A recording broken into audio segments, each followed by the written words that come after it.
ও দুস্তাবাব, কিয়ামত পর্যন্ত কোরআন শরীফের মধ্যে তুমি যদি শবে বরাত শব্দ তালাশ করো, শবে বরাত শব্দ কোরআন শরীফে পাওয়া যাবে না।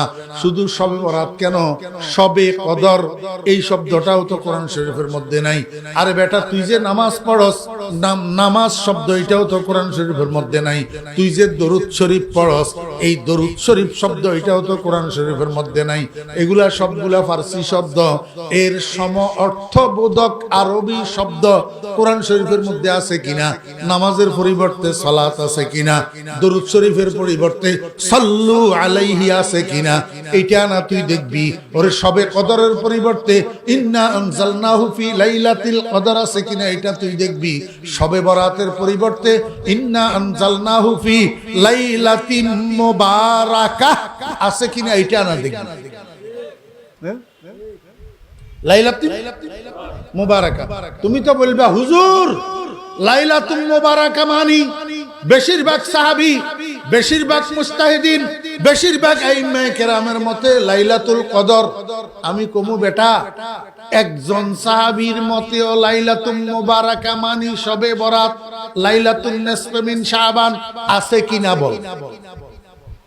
একজন সাহাবীর মতে, একজন ইমামের মতে লাইলাতুল মুবারাকা মানি যদি লাইলাতুন নিসফে মিন শাবান তথা শবে বরাত হয়, আমি বলবো সেটা আমার জন্য গ্রহণযোগ্য। সার্টিফিকেট দিয়ে গেছেন আমার নবী, আসহাবি কান নুজুম বিআইয়িহিম মুক্তাদাইতুম ইহতাদাইতুম। আমার প্রত্যেকটা সাহাবী নক্ষত্র তুল্য, আমার প্রত্যেকটা সাহাবী একজন মেডিকেল প্রফেসর। তুমি যার চিকিৎসা গ্রহণ করো ট্রিটমেন্ট হয়ে যাবে, কোনো সন্দেহ নাই। তুই বসে থাক ঘরে, নাকে তাল দিয়া ঘুমা। সবে কদর তো আমি এমনিই পালন করি, যেহেতু রমজান মাসের মধ্যে আরো ইতিকাফে থাকি, অবশ্যই শবে কদর পালন করি না। আর শবে বরাতের দিন কোরআন শরীফের মধ্যে নাই। বেশিরভাগ সাহাবীর মতে লাইলাতুল মুবারাকা লাইলাতুল কদর, এই কথা বলিয়া তুই ঘরে ঘুমা নাক ডাক দিয়া। আর আমি গুনাহ করি, আমি একজন সাহাবীর মতে লাইলাতুল মুবারাকা মানি লাইলাতুন নিসফে মিন শাবান, এটার উপরে আমল করব। এটার উপরে কি করব? আমল করব। একজন সাহাবীর কওল যদি হয় আমলের জন্য যথেষ্ট। আমলের জন্য কি যথেষ্ট? লাইলাতুল মুবারাকা মানি নবীজির ভাষায় লাইলাতুন নিসফে মিন শাবান। লাইলাতুন নিসফে মিন শাবান অর্থাৎ শাবান মাসের মধ্যবর্তী রাত্রি। নবীজি বলছেন ইজা কানাত লাইলাতুন নিসফে মিন শাবান ফাকুমু লাইলাহা ওয়া সুমু ইয়াওমাহা। আমার নবী বলছেন তোমাদের সামনে যখন শাবান মাসের মধ্যবর্তী রাত্রি আসবে, অর্থাৎ শাবান মাসের 15 তারিখের রাত্রি আসবে। 15 তারিখের রাত্রি মানি আল্লাহু আকবার 14 তারিখের দিবাগত রাত্রি, যেটাকে শবে বরাত বলা হয়। ভাগ্য রজনী, ভাগ্য রজনী। ও বেরা দোস্তাবাব, এই রাতটা যখন তোমাদের সামনে আসে, রাসূল বলেন ফাকুমু লাইলাহা, তোমরা রাত্রে সজাগ থাকো। রাত্রে কি থাকো? রাত্রে সজাগ থাকো। সজাগ থাকি কি করবা? আল্লাহু আকবার। যদি মসজিদে যাও, ইমাম সাহেব হুজুর কিছু ওয়াজ নসিহত করবে, মানুষের দিল নরম হওয়ার জন্য কিছু ইবাদতের দিক নির্দেশনা দিবে, সব সালাতুত তাসবিহ নামাজের নিয়মটা বলি দিবে, জিয়ারত করার জন্য বলবে। সবাইকে লইয়া একটু সকলের দিল নরম হয়, চোখের পানি বাইর হয় মতো একটা মুনাজাত করবে। অসুবিধা কি? কি অসুবিধা? আমার ভাইরা দুস্তাবাব, তোরে ঠিকাদারি দিছে না আল্লাহ, এগুলা কোরআনে নাই হাদিসে নাই বলিয়া বলিয়া আখেরি জামানার দুর্বল ইমানদার মুসলমানদেরকে মসজিদের থেকে দূরে সরার জন্য তোরে কন্ট্রাক্টর বানাইছে আল্লাহ।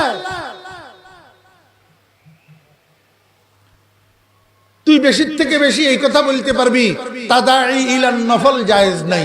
তাদাই ইলান নফল কারে কয় তুই চিনস? তুই বেশি বুঝস তাদাই ইলান নফল, না আলেমেরা বেশি বুঝে?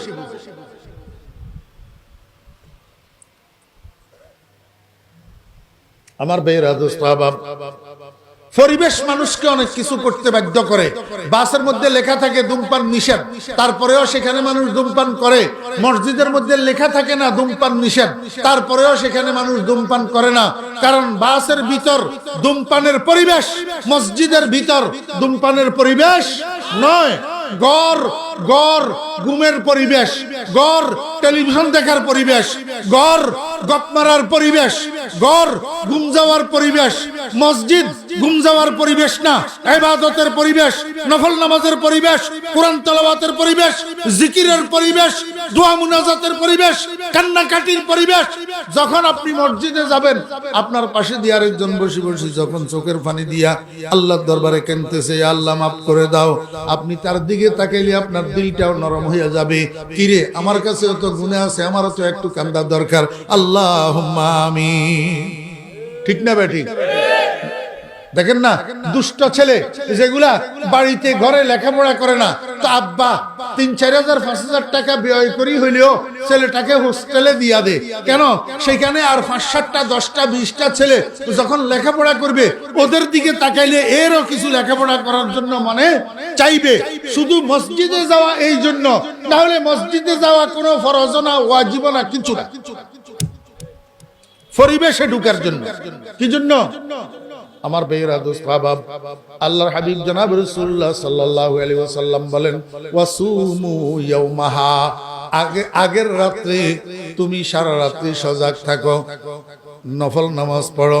10 রাকাত 20 রাকাত 30 রাকাত নির্ধারিত নাই, নির্ধারণ করলে বেদাত হবে। ও বেরা দোস্ত বাবা, রাকাত নির্ধারণ করলে বেদাত হবে। শবে বরাত উপলক্ষে পটকাবাজি করা হারাম। পটকাবাজি করা কি হারাম?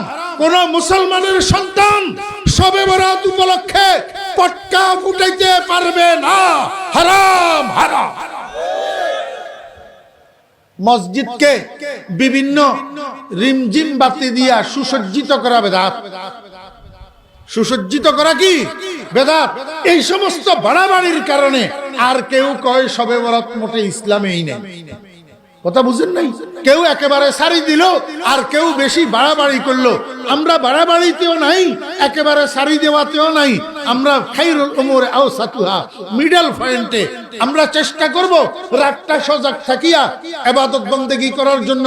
কিছু নফল নামাজ পড়ব, কিছু কোরআন তেলাওয়াত করব, কিছু জিকির আজকার করব, এবং নীরবে নির্জনে মসজিদের কোনায় ঘরের কোনায় বসি আল্লাহ পাকের কাছে জীবনের গুনাহগুলা ক্ষমা চাইয়া আল্লাহ পাকের কাছে কান্নাকাটি করব। মাঝখানে যদি সুযোগ পাই তো কবরের জিয়ারত করব। শবে বরাত শবে কদরে কবরের জিয়ারত করা সুন্নাত।